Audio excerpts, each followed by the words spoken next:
Student कैसे हैं आप सभी। आई होप आप सभी अच्छे होंगे। तो ये देखिए, ये वाला टाइप हमारा बहुत ही खास होगा। ये जो टाइप रहेगा इसे हम सिर्फ देख कर ही, अपने प्रश्न को देख कर ही सिर्फ मात्र 1 सेकंड के अंदर हम अपने आंसर को दे देंगे। तो चलिए अब देरी किस बात की है, तो देखिए तो सही कि वो कैसा टाइप है और एग्ज़ाम में कैसा प्रश्न आएगा जिसे हम सिर्फ देख कर ही मात्र 1 सेकंड के अंदर ही हम अपने आंसर दे देंगे। तो चलिए, मैं हूँ ममता, मैं आप सभी का ममता मैम SR चैनल में स्वागत है। तो चलिए हमारा टाइप देखिए, ये कौन सा टाइप है। जब दो वस्तुओं का विक्रय मूल्य समान हो और सेम चेंज हो तो हमेशा लॉस होगा।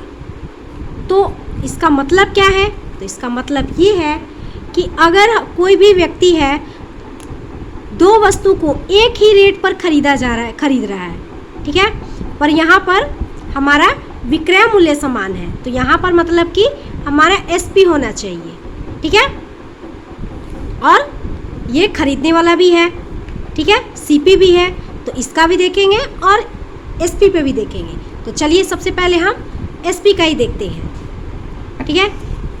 तो जब दो वस्तु का विक्रय मूल्य समान हो, यानी कि कोई भी व्यक्ति कोई दो वस्तु बेच रहा है, SP मतलब होता है बेचना, विक्रय मूल्य मतलब होता है बेचना, कि कोई व्यक्ति है दो वस्तु को बेच रहा है एक ही रेट पर। यानी कि एक घड़ी समझ लीजिए कि एक घड़ी है, वो व्यक्ति घड़ी लेकर आया, दोनों को एक ही रेट पर लेकर आया है। एक घड़ी 10,000 की, दूसरी भी घड़ी 10,000 की, तो एक समान हो गया रेट वो, और सेम चेंज हुआ कि चलिए ये तो अब देखिए यहाँ पर ये प्रश्न को देखकर यहाँ पर आपको अच्छे से समझ में आएगा, इसलिए मैंने ये प्रश्न ले लिया है जिससे आपको समझने में आसानी हो। अब देखिए मेरा प्रश्न क्या है। एक आदमी दो घड़ी को प्रति एक घड़ी 99 रुपये में बेचता है। एक घड़ी पर उसको 10% लाभ होता है और दूसरी घड़ी पर 10% की हानि। उसको कितने प्रतिशत लाभ या हानि हुई है, ये हमें पता करना है। तो इस केस में हमेशा ही हानि ही होती है स्टूडेंट, बस हानि ही होती है। तो कैसे, सब देखते हैं। एक आदमी है, दो घड़ी खरीद कर लेकर आता है, एक घड़ी बेचता है, यहाँ पर खरीद कर नहीं लाना है स्टूडेंट, बेचता है, ठीक है, इस बात को ध्यान रखना। अगर खरीद कर लेकर आएगा तो ये दूसरा केस हो जाएगा, ठीक है, तो ये बेचने वाला केस है। तो एक व्यक्ति है, दो घड़ी को क्या करता है, बेचता है। एक घड़ी को 99 रुपये में बेचता है, दूसरी घड़ी को भी 99 रुपये में बेचता है। तो जब एक घड़ी बेचता है उस पर उसको 10% का लाभ होता है, और फिर दूसरी घड़ी को बेचता है तो उस पर उसे 10% की उसे हानि होती है। तो अब ये हमें बताना है कि इस पूरे व्यापार में, इस पूरे सौदे में उसको कितने प्रतिशत लाभ या हानि हुई है। तो सीधे ही हमें इस केस में हानि होती है। तो देखिए इस कैसे हानि होती है। अब देखिए, कोई व्यक्ति है 10,000 की दो घड़ी बेच रहा है, एक घड़ी भी 10,000 की और दूसरी घड़ी भी 10,000 की। तो ये जो हमारा वो एक समान हो गया, विक्रय मूल्य एक समान हो गया, ठीक है, और सेम चेंज हुआ कि यहाँ पर 10% है तो यहाँ पर भी 10% होना चाहिए, ठीक है। अगर यहाँ ये नहीं कि यहाँ पर 10% है तो यहाँ पर 5% हो रहा है, नहीं, ये एक समान होना चाहिए, ठीक है। इस टाइप के हमारा ये जो प्रश्न रहेगा, उस प्रश्न में हम इसको हम सीधे ही हमारा लॉस होगा। और इसका देखिए, लॉस अगर जानना है कि कितने प्रतिशत का होगा, तो देखिए ये हमारा बहुत ही छोटा सा ये फॉर्मूला है, लॉस बराबर x² बटा में 100, ठीक है। तो x² क्या होगा स्टूडेंट, ये भी आप जानना चाहेंगे कि x² क्या है, x कौन सा है। तो x हमारा ये होता है, ये हमारा x होता है, ठीक है, जो ये दिया रहेगा सेम, एक ही सेम डाटा, तो ये हमारा x होगा। तो देखिए इसको हम कैसे बनाएंगे। अब ये कोई व्यक्ति था, 10,000 की घड़ी बेच रहा है, दो घड़ी बेच रहा है, एक 10,000 की और दूसरी भी 10,000 की। उस पर उसे 40%, एक घड़ी को उसने बेचा तो उस पर उसे 40% की लाभ हो रही है। फिर दूसरी घड़ी भी उसने बेचा तो उस पर भी उसे 40% की हानि हो रही है, ठीक है, ये भी 10,000 की है, ठीक है। एक घड़ी हो गई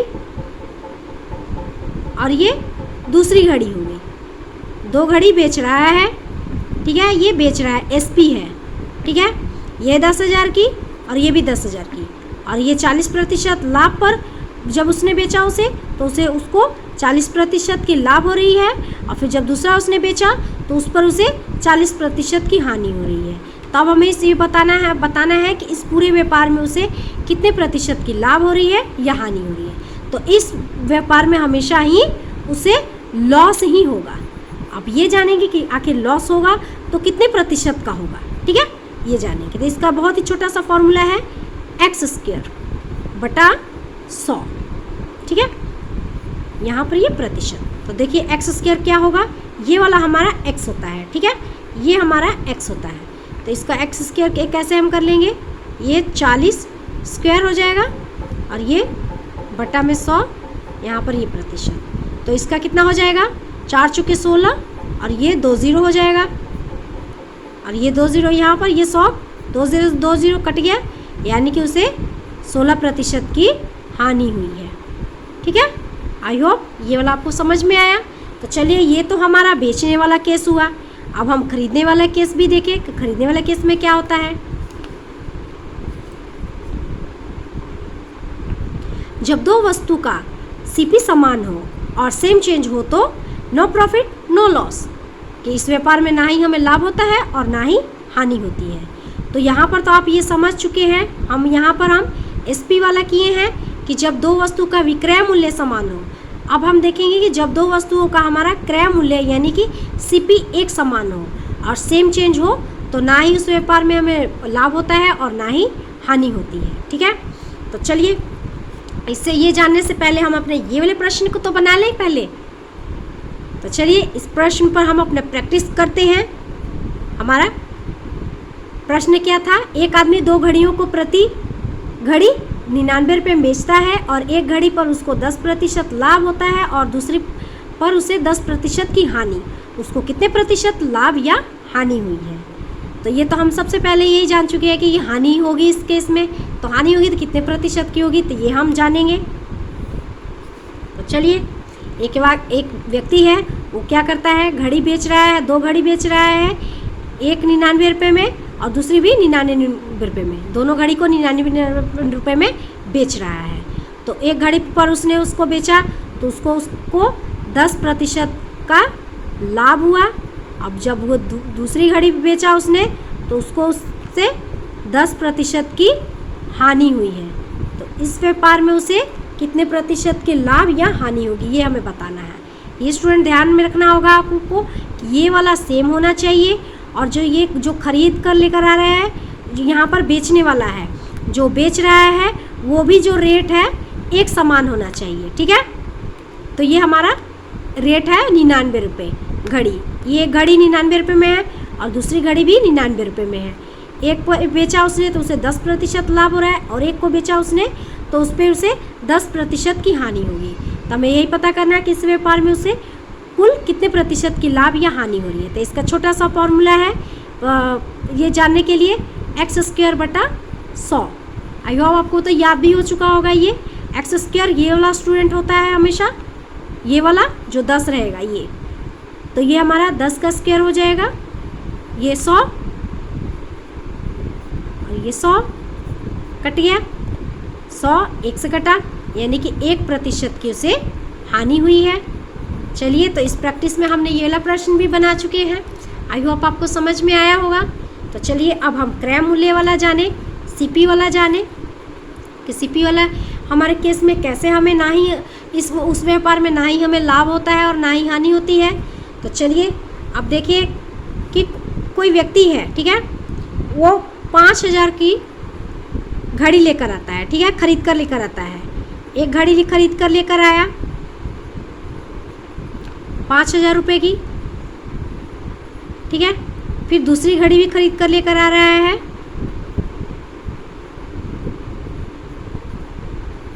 5000 की। जब एक घड़ी खरीद कर लेकर आया उसे, तो उस पर उसे कितने प्रतिशत की, तो 10% की लाभ हो रही है।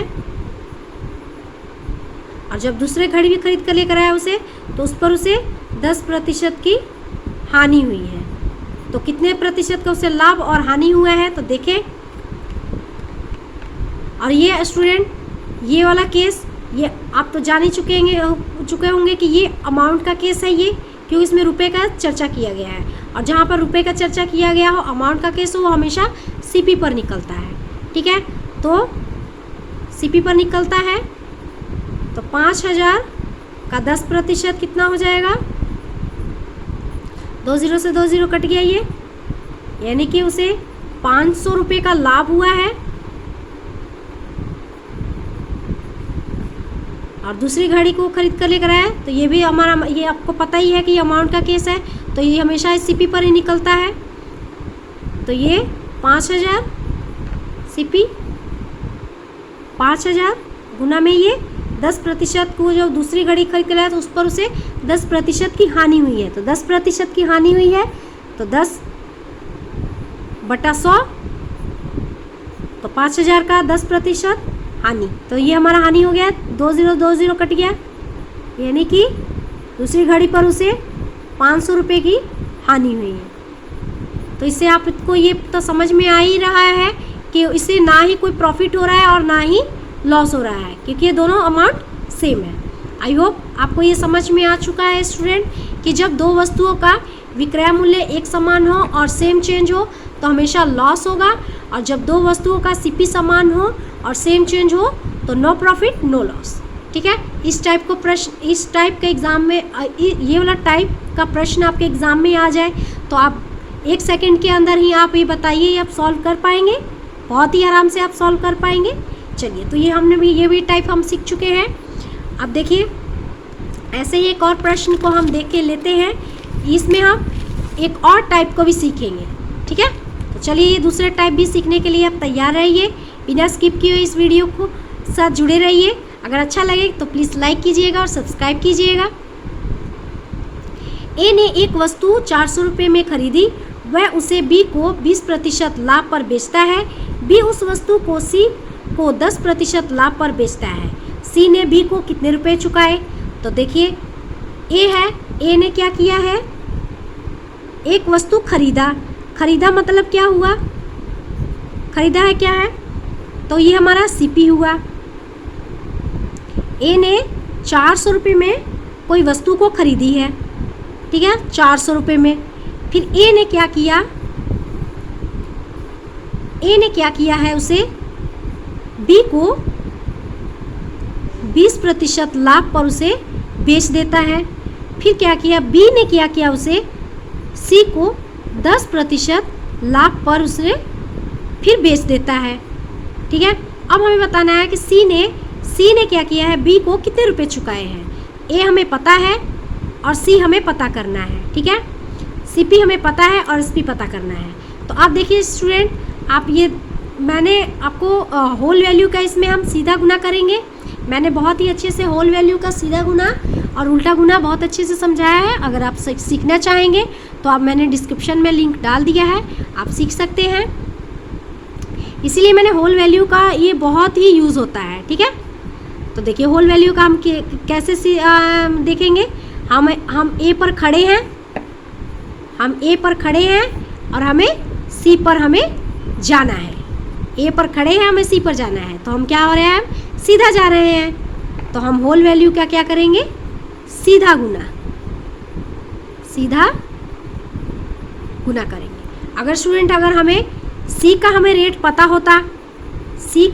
पता होता, और ए का हमें रेट पता करना होता, तो हम होल वैल्यू का हम उल्टा गुना करते, क्योंकि हम सी पर खड़े होते, ठीक है, और हमें ए पर जाना होता, तो हम क्या कर रहे हैं, उलट जा रहे हैं। तो इसमें हम क्या करते, होल वैल्यू का हम उल्टा गुना करते।